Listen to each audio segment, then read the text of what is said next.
Today, we're going to talk about youth, society, and citizen activism. And today with us, we have a very special guest, my mentor, my friend from the industry, Prakash Belwadi. I have great pleasure in introducing him to you. Mr. Prakash Belwadi is an Indian theatre, film, television, and media personality. He is also a teacher, activist, and journalist from Bangalore. Mr. Belwadi has participated in many seminars, conferences, and festivals across India and overseas as well. He has been a motivational speaker at events like TEDx conferences and many others. He's also a mentor with founding team of Bengaluru International Short Film Festival since 2010. Mr. Belwadi was born into a family of theatre artists in Bangalore, in the erstwhile Mysore state, which is now called Karnataka. His father, Belwadi Nanjundaya Narayan, more popularly known as Makeup Nani, was a personality in Kannada theatre who also appeared in films and worked as makeup artist alongside. Mr. Belwadi's mother, Bhargavi, is a very renowned film and theatre artist as well. Belwadi's siblings, Sujata, Sudha, Pradeep, and nieces and nephews, many of them, they're all variously connected with theatre, music, television, and cinema. Mr. Belwadi completed his elementary education at Mahila Seva Samaja, high school education in National High School, following which he completed his pre-university course at National College, Basungudi, Bangalore. So he's our very own Bangalore South boy. Mr. Belwadi obtained a degree in mechanical engineering from the University Vishweshwaraya College of Engineering in 1983. We will speak a little more about what Mr. Belwadi has achieved. He's achieved great depths. He's been an inspiration and motivation to many youngsters. Today, we have with us him talking about various aspects. He will talk about youth, society, and citizen activism and how it connects all together. Over to you, Mr. Prakash Belwadi. Thank you very much for making time to be here with us. Thank you very much. Thank you, Krishna. Thank you for that really generous introduction. Hello, everybody. Thank you for making time to be participate in this discussion. I will speak only for about 10 or 15 minutes, and then I will I'll open it to the question answers because everybody has got a different concern, and let's see how we can meet all those concerns together in some kind of a coherent mindset that any society should have. I will first begin with a problem that we have at the moment in Bangalore. I'll just say it as an illustration. During the lockdown period, the air in Bangalore became clean like it did in many cities around the world. It became so clean that people began to share photographs of how streets looked and how the sky looked. There were photographs shared from Punjab because you could suddenly see the Himalayas from some of the cities there. After so many years, after 30 years, in fact. So when Cubbon Park, one of the two big parks in Bangalore, Lal Bagh is one and the Cubbon Park is the other, they don't allow traffic to flow through Lal Bagh. But for as long as I can remember, we always could drive through Cubbon Park. It was one of the blessings that you could get that green space to drive through in the city. But Bangalore has become so crowded. We have so many vehicles here. For those of you who are not from my city, I can tell you that Bangalore boasts of a population of about 7.5 million vehicles. That's not a good thing. And the park was getting choked. Famously or notoriously, the sparrow, which was a very kind of ubiquitous Bangalore bird, vanished from Bangalore a couple of decades ago or more. But many of these birds have come back in Cubbon Park because of the lockdown, and people have had a taste of what it seems, what it can be if the park is secured from the pollution that traffic causes. Especially we know in lower gears, and there's a jam, the park can get very polluted, and it creates havoc for the park ecology. But now it looks beautiful, and some of what it means to be pristine has come back to the park. And many people who love the park, who walk there, who jog there, are now demanding that the park should no longer be open to traffic ever again. Now, this is a very difficult task because some sections of the administration, the police would want traffic to flow through. There are advocates because the court is next door, and they can park their cars along one side of the park, and so they would like the park to be open. But the horticulture department, which is charged with the protection of the park, would like it to be traffic free. Now, what should a citizen do in such a time? See, for me, my experience of whatever activism I have done has been that we all imagine our comfort, and we're trained to think in very partisan ways. I'll give you an example. We did a protest a few years ago on a plan to do a kind of ugly steel flyover in the heart of the city so that it would facilitate easier movement to the northern part of the northern suburbs of Bangalore, especially to the airport. And many of the people who were actually looking forward to that steel flyover, who lived in that part of the city, kept saying that, you people live in other parts of the city, you don't understand our problem. Actually, it's not really as simple as that because, for instance, because I'm an actor, I go to the airport at least 100 times in a year. I visit friends. I have business. I've go to shooting through that road many times. So it's not as though a major part of the city belongs to any single sector of the city. These are vital connecting lines, and it's everybody's problem. That's how we have to imagine. I'll tell you one more small instance in Stow. There is an effort to build. We've been talking about building a peripheral road around the city. We have done one half of it. We want to complete it with another. They want to build a 100-meter wide peripheral road that connects the western part of the city all the way through the north, back to the east, and stops at the southeast part of the city. Over 65 kilometers of peripheral road. Now, what this will do is that it will take away 33,000 to 35,000 trees. So people are aghast. They're saying we won't allow this. But if you do the peripheral road, it is going to divert a lot of traffic into the outskirts of the city, and that may have a very salutary effect on air pollution in the city. Air pollution is a very big killer in India. An estimated 1.8 million people will die every year in India because of air pollution. A lot more people than what COVID is going to kill during this year. So the thing is, but it's not top of our consciousness, air pollution. COVID has become top of the consciousness thing. Like for a few years ago, HIV was such a very big deal in India. More people die of dysentery, we are fond of saying. 59,000 people died of dog bite in India in 2018. Those are the latest stats I have. So I'm saying we need a rational engagement with activism.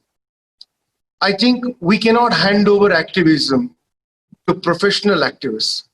There are some people who are public litigation experts.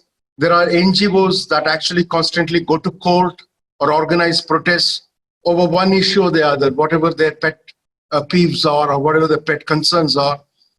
Along those lines, they organize protests and they do it all the time. But I think the time has come for all of us to look at activism in a completely different way. You cannot expect a better society if there is no citizen participation in governance. Actually, this is the key. Democracy will work if every one of us participates in democracy. You cannot outsource it to a leader, and you cannot think that some hero will come and fix every problem. I will just end that thing with this idea. See, Somebody said, very well put that is, somebody said, don't complain about the traffic. You are the traffic. Let's digest that. The people who pollute this city are the citizens of this city or any city. We put out about 2,500 million liters of sewage water. Bangalore is on a hill. It flows down from the city and pollutes all the neighboring water bodies, land. There is, there are large tracts in South Bangalore near Kanakapura, for instance, which smell only of sewage. Nothing can grow there except some noxious weed. And that pollution is caused by us. So we need to think how we can reduce pollution or how we can have a better society by participating in society, not depending on policing, on regulation, on governance alone. We can be better people, each one of us. And to me, that's what activism has meant. I don't think we should have a group called activists. I think it's up to every one of us to be an activist now. If we behave better, we'll have a better city. Thank you, Prakash. Thank you for that opening remarks, for making some of the points very clear. In fact, when I was trying to name Prakash for this event, and I called him citizen activist, he said, Krishna, I'm not the activist. I want everyone to be the activist. That's what he said. Prakash, it's a little irony, and there are so many pressing issues in Bangalore and the state and the country and around the world. How old is this concept of citizen activism, and in terms of the history? Is it something new in today's challenging world, or you think it dates back to many, many years ago? Maybe you can throw a little bit of light on that, yeah. It goes back at least around the world, citizen activism is at least a century old. In the developed countries, people have participated and got better cities for themselves. In Bangalore, I think the strongest, the first suggestion of citizen activism came when the Ramakrishna Hegde government was there, because Ramakrishna Hegde had plans to do different things. He wanted to do a ropeway with the Shankar Nag and Nandi Hills. Then he wanted to convert, the zone between Chinnaswamy Stadium and Cubbon Park into some kind of a red square, or like some version of a national mall, if you wish, or a city mall, a natural mall, for instance. Those was ideas here. There was an idea to knock down the High Court building because it was very old, the Atara Kacheri building. And I remember in the mid-80s, there was an extremely strong protest against this, led by many eminent citizens of Bangalore. A few years later, there was a protest to save Cubbon Park. Many people participated in that very actively. A Rotarian, Bimal Desai, was at the forefront of it. Leo Saldana of Environment Support Group was there. Girish Karnar was a very active participant in that. So we've had these movements, but I'm happy to say that we have a very strong kind of awakened citizenry in Bangalore now, and they participate. They keep a very close watch on what plans the government is making, and they can be very frustrating to government because government feels that we activists, or those of us who become occasional activists too, we come and stop every project. See, we haven't agreed to the BDA's master plan, for instance. We don't want BDA to do it. They have, it's a Siddaramaiah government had 100-kilometer elevated roads, corridors all over on top of our heads, 100 kilometers of elevated roads through the city they wanted. We have thwarted it, I think. Hopefully for now, we don't know when somebody gets a bright idea and starts this again. Because see, government sees, unfortunately in our system, I'm not blaming any particular party. In our system, government needs money to run elections. And that money is generated illegally, in an illicit manner. And unless the government of the day does very large infrastructure projects, the kickbacks that a party or people in power can get is not sizable enough to manage the horror spending you have to do in Indian elections. So, and the government, every party understands this. So they just pretend to be like fighting with each other. But when it comes to this, they're all in the same club, actually. So it's up to citizens to fight. So I'm just giving you an overlay of how it has gone in the last 30, 35 years. Now there is a very awake citizenry, and people come together to act. Right. So, Prakash, it's a very interesting thing the way you say, Krishna, every government will try to kind of mobilize and try to do these kind of projects because they need revenue. They need to generate jobs, revenue, and things like that. No, it's not for revenue and jobs. They do it so that they can actually get some money to spend in elections, it's a part of it. Revenue, okay, revenue for themselves. I like it, Prakash. Prakash, the other thing I wanted to just dwell a little bit back about how, I mean, your citizen activism was with a group of people that you guys did together. Particularly, I'm talking about the Steel Flyover Beta campaign. How did it start? Because I know that it started with only a few 5 to 10 people. How were you able to build a strength of over 100,000 people? People were there ready to come out, handhold and stop this at any cost. There were about 100,000 people. How did it even start off, and where did it end? Was I know that it was successful in terms of thwarting the kind of plans, but the idea is, how did it start as a small thing? How did it grow? How did media help? How did the others, or the NGOs and others help? How did it happen? You can just tell us a little bit about. A lot of it happened without our knowledge. We didn't know. We weren't very sure-footed about how many people will come and how we should get people.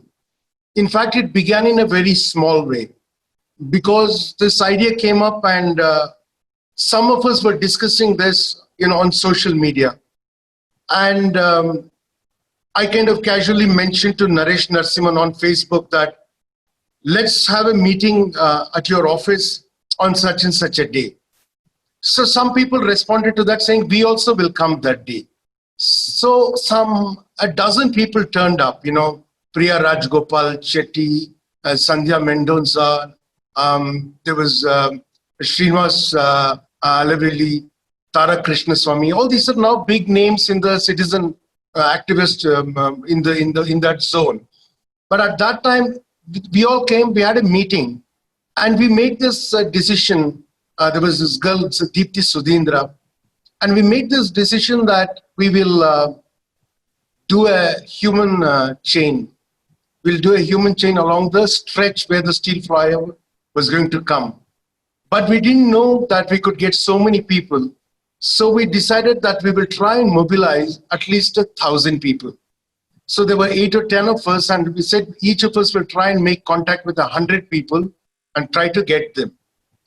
But what happened was there was such spontaneous energy and participation in the room that by the time we got that campaign in place on the Sunday, in that week, we had already had more than 50 or 60 people who came into the core group itself to help.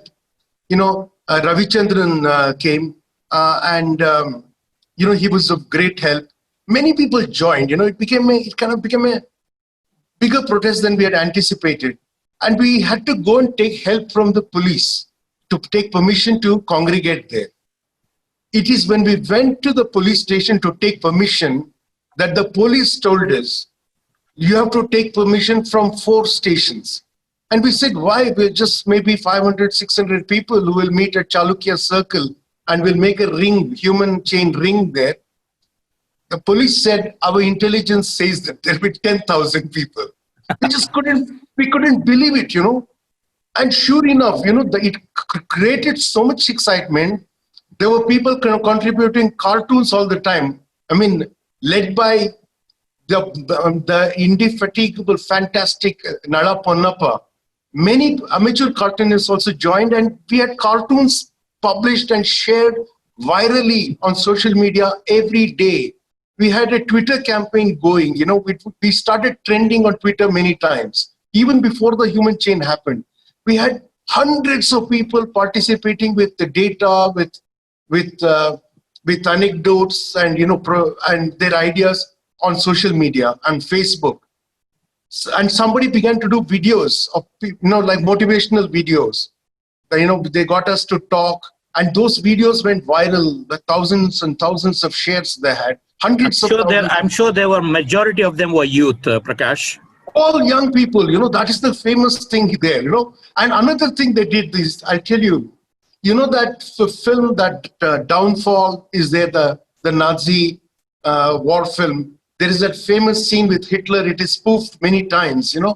Somebody used that and did a spoof on the Steel Flyover project, and the media just like came to us. I can't tell you how they helped us. They were with us all the time. Every time we met, they would follow us on social media, and wherever we met, the media would come. They would ask us questions. We did press conferences, and so it became a big thing. We got scientists from the Indian Institute of Science to come and talk. We got experts from around the world to send ideas, suggestions. And then we sustained the campaign every Sunday for 5 weeks. I would remember a group of youth holding hands and cuddling the trees. It was a hit. I saw it for many newspapers, many social media. I was just wondering what activates citizens to do this, particularly the youth. What activates? There should be something that causing them hurt, that is that they are doing it by themselves. Prakash, you have some things on that. I'm fortunate to spend a lot of time with the students, young people. Either I'm training them in drama or giving classes on filmmaking. I'm with the short film movement, which is large number of youngsters participate in that. They quarrel with me also, but I tend to meet a lot of young people. And I've discovered this. They're very idealistic, They're frustrated because they don't have clear direction on what they should do to make this a better world. If they're given a clear path and they're given correct tasks, I see that they can participate with great idealism and fervor, They can have great commitment. It's just that they get frustrated quickly because the people they believe themselves will not be clear-headed, or they will not be honest enough, or they'll not be committed enough. So that if you can actually put together a citizens movement that can provide honesty and integrity and commitment and passion to this, the youth can give you a strength that no other input can match. That is what it was. I'll just give you one example and stop. Because BDS said they had some 212 people who supported. Officially, BDS said 212 people supported that flyover project. So we said we want to gather signatures from people who will say, no, flyover Beku Beda, steel flyover Beda, who will do? 42,000 people in 48 hours. It was an idea that Tara and Srinivas Alveli came up with. In 48 hours, 42,000 people signed it, saying we don't want that flyover. The government was shocked by the data, and this campaign was done, of course, by young people. They said we'll do a tree census. They said we'll count every tree in Bangalore city. There was this boy I remember called Varun Hemichandran, who said he will create an app so that you can go to a tree and see how much oxygen it stores. It's amazing. You'll know what species it is, where it comes from, how old it is, and how much oxygen it stores. So I'm saying this gives you hope. We can do something great with, especially in the Rotary movement, with Rotaract and in Interact. We can do some great things in the city. Prakash, thank you. And I was coming to Rotary and Rotaract because there are a lot of Rotaractors here waiting for you to tell them how they can motivate themselves to citizen activism.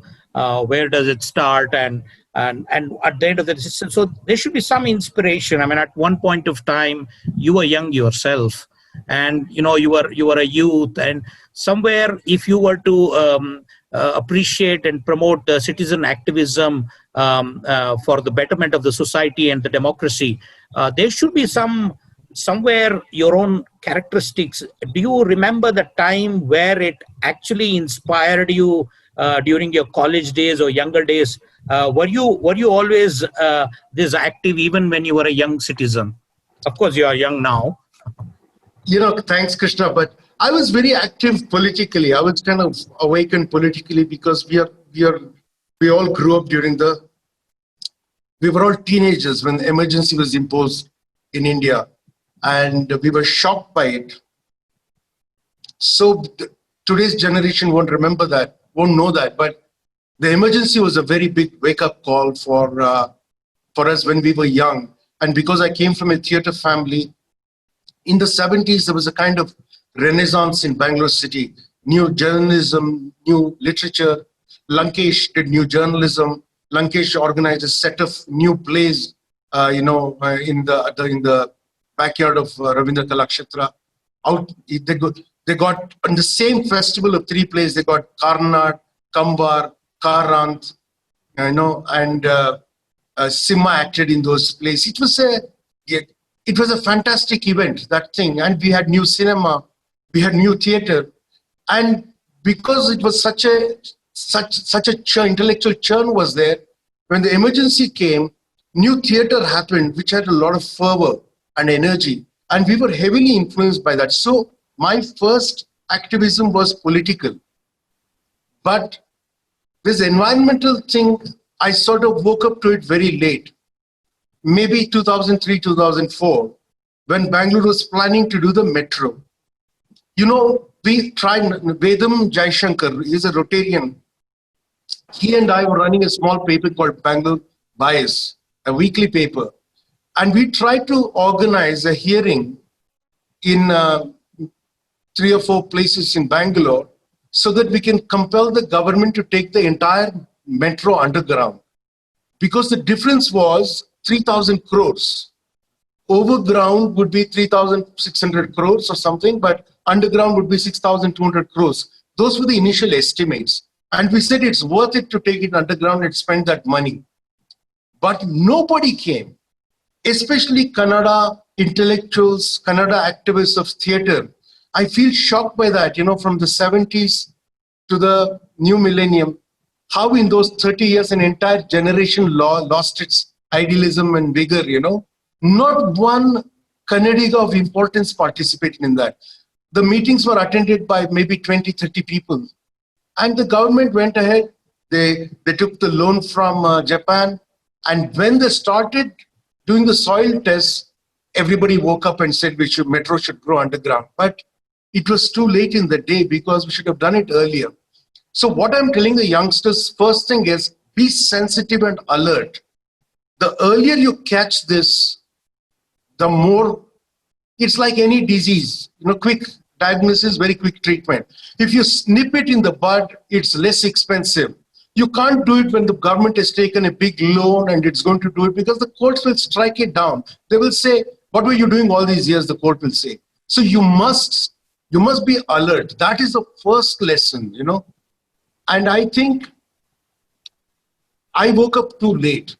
I mean, in 2004, I was past 40, You shouldn't wait that long, You can have fun and games till you're 25. You need to become serious at least at 25. If you start earlier, even better. Yeah. I like the way you say that, Prakash. Prakash, you intertwined with, you had theaters, films, activism. You were also a columnist. You were a journalist, and you did so many things at a young age, and there must be some reason how this all came together and to what you are today. You have some awards to your kind of kitty that you have done over a period of time. How cinema films helped you in becoming to what you are today, Prakash? I have done many things. I want to tell this to young people. Till I was about 40 years or till I close to 50, everybody, including people in my family, my own mother, considered me a failure because I didn't make money. I would do whatever interested me. I did a lot of theater. You can't make money out of theater because, when you do a play, maybe 250 people will watch it, every show. And you can't make money out of theater because we don't even pay our actors. So where can you make money out of theater? You can make money out of television, but you have to do, sometimes you have to make too many compromises to do television. But I've made some money out of television, but not much. What cinema did for me was, when I became an actor in films, I did it after I was 50 years of age. I'd acted with Girish Karnad before. He was the one who gave me the first break in cinema, but I wasn't noticed by directors in Karnataka. It's when I acted in Madras Cafe, when Shujit Sarkar cast me in Madras Cafe, and I acted in that film. Suddenly my life changed and I began to get money. I didn't take money for the first 2 or 3 years. They gave whatever they gave me, I took. I didn't even ask for money. But later I appointed a manager, and then I became more professional. And what cinema gave us financial stability. I never had seen money till the last 5 or 6 years of my life. I've never seen money. I couldn't keep a job because whatever job I kept, even if I was paid well, I would fight with the company and leave. I have not kept a job for more than a year or 10 months ever. I keep leaving. Except for Indian Express and the Asian Age, I never kept a job for more than a year. So what I tell young people is that there's a very big change now.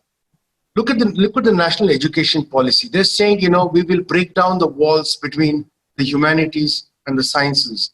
We'll break down the walls between different disciplines. There is no reason why you should not study, Persian, Sanskrit, and economics. There's no reason why you shouldn't study these combinations. You can study sports and, molecular biology. Why shouldn't you study, So I'm saying this thing about being in many fields, I will tell you, is not only okay now, it's a necessity. See, an educational degree is not a life sentence. Just because you passed BCom or something, it doesn't mean that you have to finish your life in that. It's not a sentence, life sentence imposed on you. See, what you should do with education is learn what is required for the day. Today, to learn film is important to everybody because it's such a visually mediated world. We all should know how to use visual media because that may become necessary. Tomorrow's classes, as we see today, may be done over the net. This countrywide classroom idea may become commonplace. And a teacher must learn how to perform to a frame. For instance, I'm making gestures within the frame. If I'm making a gesture here, it looks awkward. You can't see my hand. Maybe you need to learn these skills. So I'm saying, just like we learned computer, which we resisted when it first came to India, now everybody knows how to use a computer or should know. Everybody for sure knows how to use a smartphone now. I think these may become necessities. So today, I will tell young people not to be bound by any particular discipline. You should learn all the skills that you may need to be more productive and efficient. Thanks, Prakash. Thank you. I mean, it is amazing the way you say our new policy, education policy, will pave way for people can do different things in different ways. So you're very optimistic about various things in the coming years, particularly about the youth. And you curated something very exciting called Avani, which is a kind of environmental festival. Would you want to tell a little bit about it, how it started, what is it all about, how youth, particularly the Rotractors, Interactors, Rotarians can get plugged into this? Just a little bit about Avani, Prakash. Okay, I'll try to be as brief as possible. Okay. See, about six to 7 years ago, some of us were friends, we would hang out at Bangalore City Institute, and you also come there, Krishna, many times. Yes. Yeah. We began this conversation about starting a Rotary Club. And they asked me, Srinivas Ramaswamy, Rotarian, he's the one who initiated this idea. And he asked me, you should be in the founding charter. I told him I was already part of Rotary. Actually, I'm a Paul Harris fellow, you know. Yes, yes, yep. Yeah. So, and I said, but I couldn't give it time, so I had left the club. But, if you're going to start it, we should have a theme that is relevant for today. And we decided that we'll have the theme of urban ecology. Because, I was very alive to the environmental cause already by then.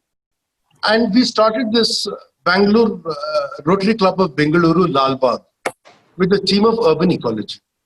And I said we should have a festival, an event, which spans from International Mother Earth Day on April 22nd to World Environment Day on June 5th. During this time, because the summer holidays come that time, during this time, we should do a festival involving youth. So to bring environmental awareness.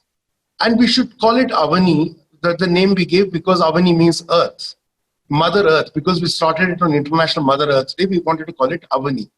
We started very small. First year we did some, bags, replacing plastic kind of thing. And we did a march. We took children to Lal Bagh. We did a painting competition there. And the next year, as you saw, we grew it into a very big festival. And we made, a 45-day, art exhibition, theater performances, dance performances, musical evenings on the theme of environment. We did marches in the city.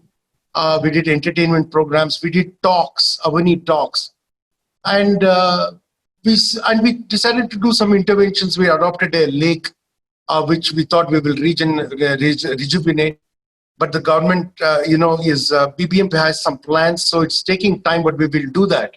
And we thought we will create a system to monitor the quality of environment in the city on a regular basis as a Rotary project. I'm happy to tell you that we failed in many things, but we succeeded in many more things. I'm happy to tell you some of these things. The Karnataka State Pollution Control Board has announced, Srinivasulu, member secretary, Dr. Srinivasulu has just announced at a Rotary webinar that in a matter of 2 or 3 weeks, they will come out with an app to measure the quality of water in the city on an hourly basis, perhaps to update the, air pollution, parameters of the city, so that there is great awareness. And you can download the app, and we can actually make citizens very aware of what they're breathing.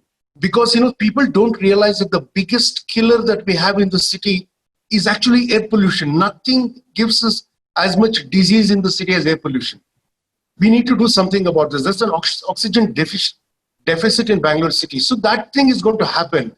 And we have requested, and the board has promised that Rotary will be used, as a partner to disseminate this information about pollution awareness, because Karnataka State Pollution Control Board handles a huge variety of environmental issues: plastic waste, e-waste, electronic waste, sewage, water, air, everything, and how industries are made, what trees can grow, what cannot grow, everything they cover, and they want Rotary to partner with them. And Krishna, your role becomes very big here.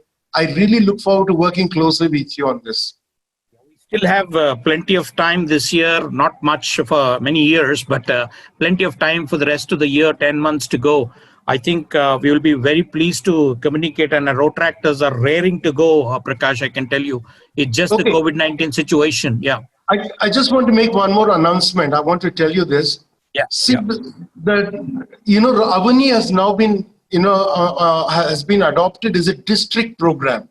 It will always be there now. Avani will be a program for the district. It's no longer just a club level program. Okay. That's right. That's right. So now the thing is, the district has taken a decision, under the DG Nagendra Prasad's leadership. He wants to appoint a director for environment at every Rotary club and Rotaract club, so that environment, because from July 1st, Rotary International is included supporting the environment as a new area of focus. So we have 7 areas of focus now, not 6. So environment has become a very large theme. Naturally, because of the climate crisis, it's become a very large idea. So I think from this year, you will see permanent programs for the environment that we will do.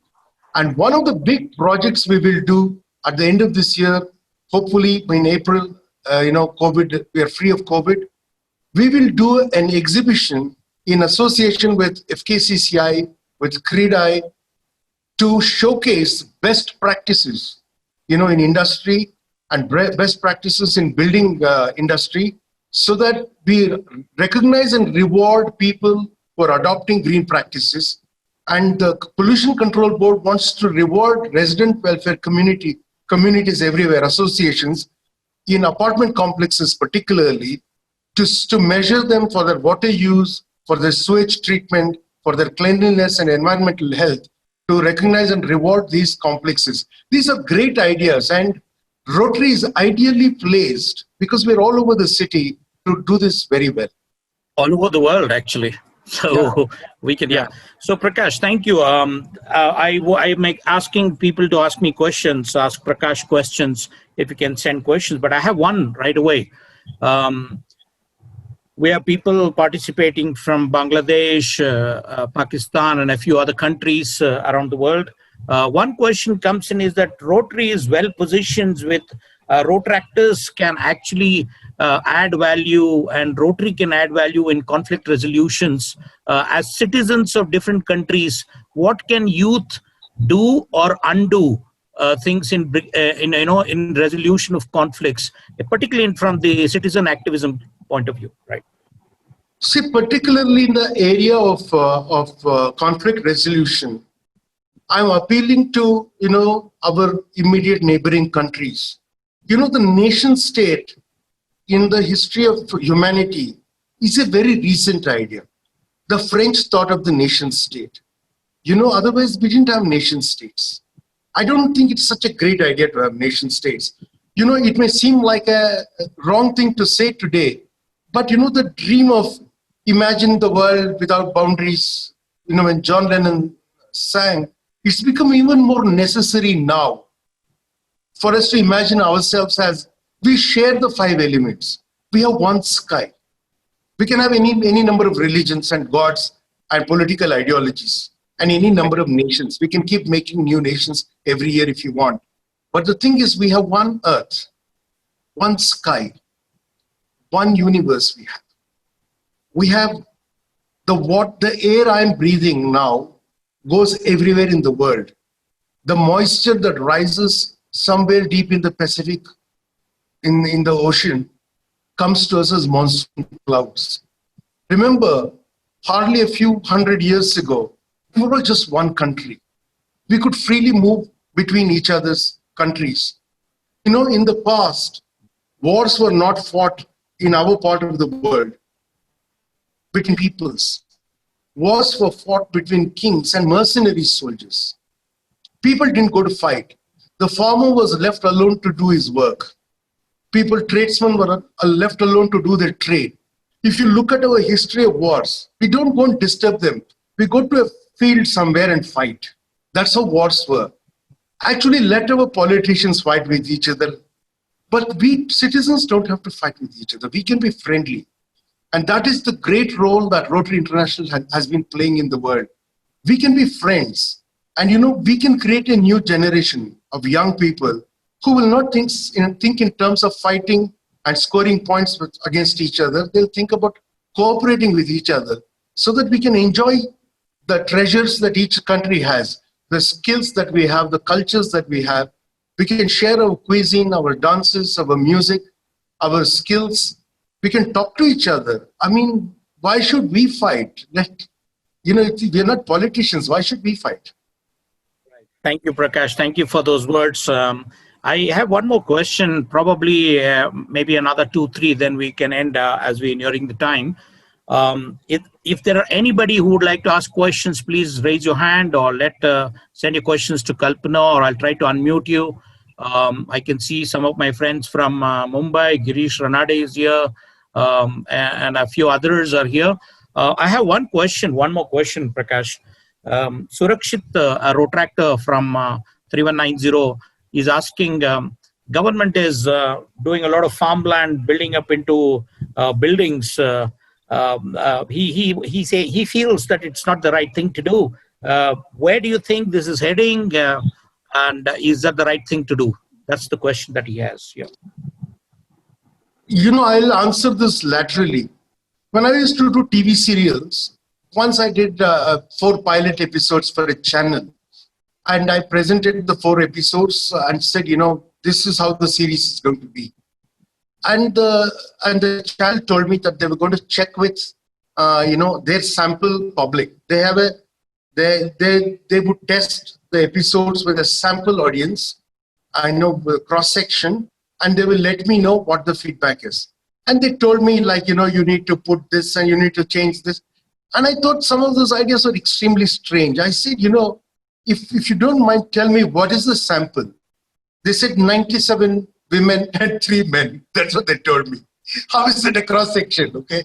See, I tell you this because the government does a lot of evil in your name. The government says, I'm going to cut through evergreen forests in the Western Ghats through, UNESCO recognized, natural heritage sites. They'll cut through that, destroy those forests and biodiversity in your name, because you can actually drive through that thing or take a train through that thing. They want to do a Hubli-Ankola line, which, they're saying we are doing it for citizens. And the government can talk to some interested parties. Like I told you, 212 votes they got. Like that, they can talk to some people and get, because, we are not awake. When the government asks a question, shall we do the project? You must do every college you're in, every home you're in, every street you're in, every community that you're a member of.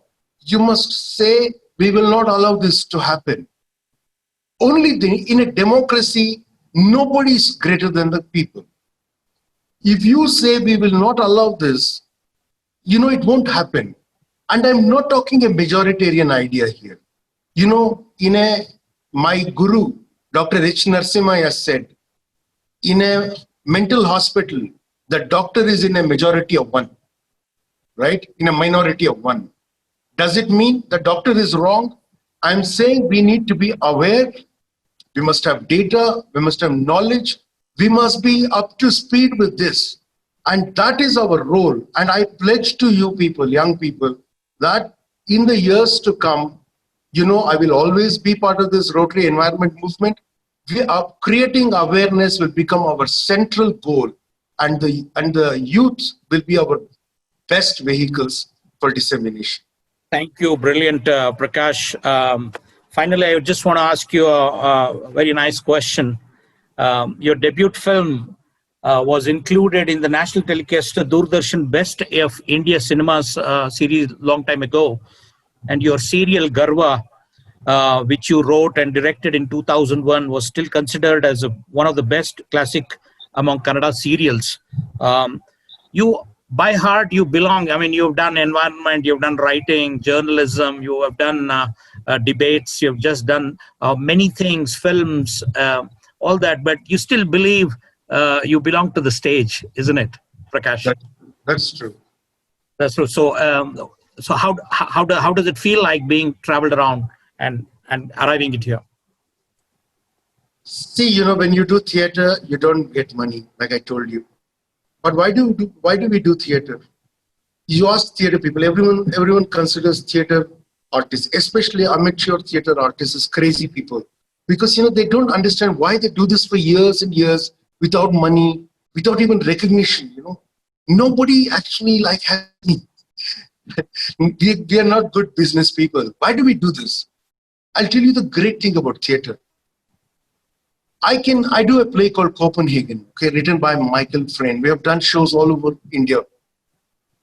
And I direct the play, I've directed the play, and I also play the role of Niels, scientist in that. I can't make a film called Copenhagen in India, even with Amitabh Bachchan playing Niels Bohr, because in the tradition of cinema, because cinema has the possibility of recording and showing, you can get You have to get somebody from Denmark, a Scandinavian looking person to play Niels Bohr. Otherwise, the tradition of cinema, the conventions of cinema will not allow me to play Niels Bohr or, Abe Lincoln or Osama bin Laden. It will not allow me to play. It will allow somebody who looks like that to play. But in the theater, I can play Niels Bohr. My daughter can play Niels Bohr. Gender also is not a barrier in theater. My granddaughter, maybe in the next 10 years, will be able to play it because it doesn't care about age also. See, theater is free and it doesn't demand a very large audience. If you have empty space, a storyteller and one listener, theater is already happening, Because of this extraordinary freedom that theater gives you to tell a story, because it's not dependent on money, on big publicity, on big technology. It is just dependent on a human performance and human audience. That's it. If you have that, your theater is possible, which is why in terms of artistic freedom of expression, nothing can beat the theater. That's why that is my charging ground. It's my sacred place. Everything else is for money, for fame and all, but theater I do for my soul. You said it, Prakash. You said it. Thank you for being here. Before we wind up, I just wanted to understand, the youth are the world, are the future, the society, the citizens, the youth, the young citizens are the future of this world, of the state, of the city here in Bangalore. You have some final words, a little pep talk to the youth during this challenging times. If you have something to say, then that would be your final words. Thank you. I'm requesting the Rotaract clubs of Bangalore, to appoint, somebody for environment to spearhead this movement. I want you all to take a pledge that maybe if you're a club, if you have enough people with you, or if you can join 3 or 4 clubs can come together, if you can find synergies, and we must organize, at least in all the major colleges of Bangalore, we should organize every year an environment festival at the college level. You should coordinate with your professors, you do jugaad, you plead with them, get your botany teacher, your zoology teacher, your environmental science teacher involved. You do jugaad, get speakers.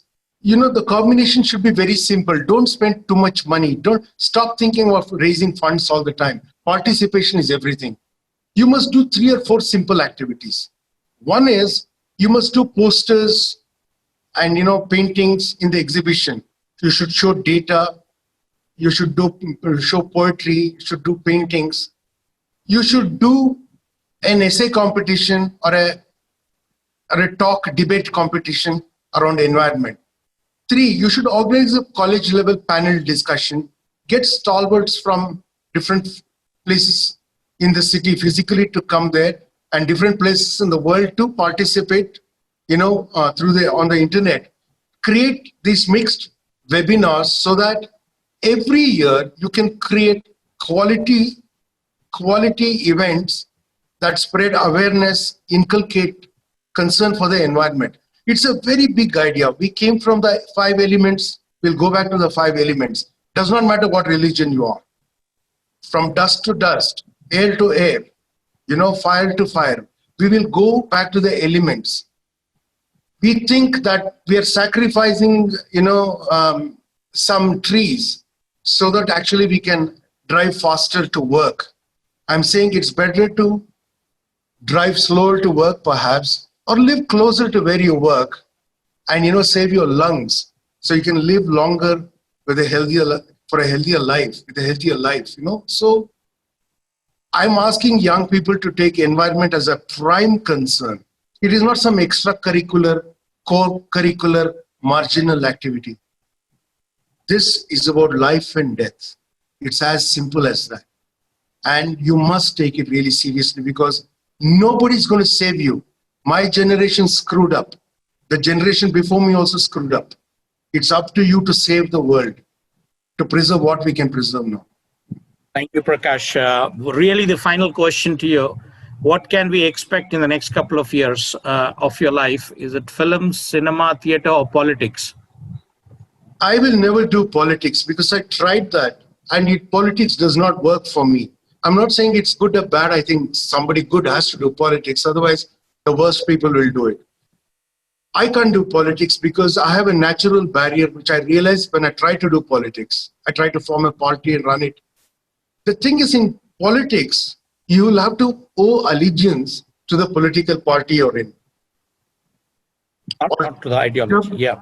You have to owe allegiance to an ideology. Whereas I've realized my real problem is that I'm issue-based.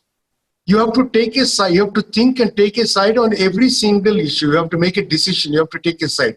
This is a dharmic conflict, right? You know, there are many conflicting claims. You make a balanced decision. Should we have nuclear energy? I will never do a knee-jerk reaction and say nuclear is bad. I will never say. Because you need to think and make a decision. But in politics, you can't do that easily. So I will never do politics.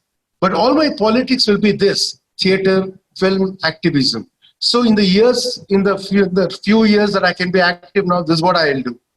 Every year I want to direct a film. I'll write cinema all the time. I've written 3 films in the last 2 years. All 3 films will be done as soon as COVID is lifted. You know, all 3 films will be done. I'm actually acting in 2 of those films. I'm directing one of them. Every year I'll write a film and direct it. I will do theater every year.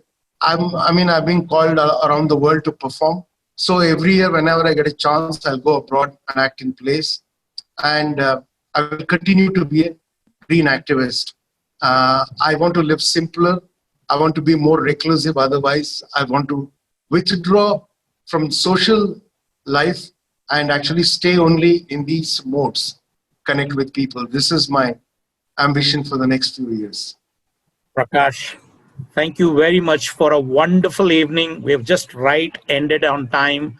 Thank you so much for your time. And I think that is quite an inspiration. We have gone live on YouTube, Facebook, LinkedIn, Twitter, everywhere. And I think a lot of audience have sent questions, viewed across, across different channels. Thank you very much.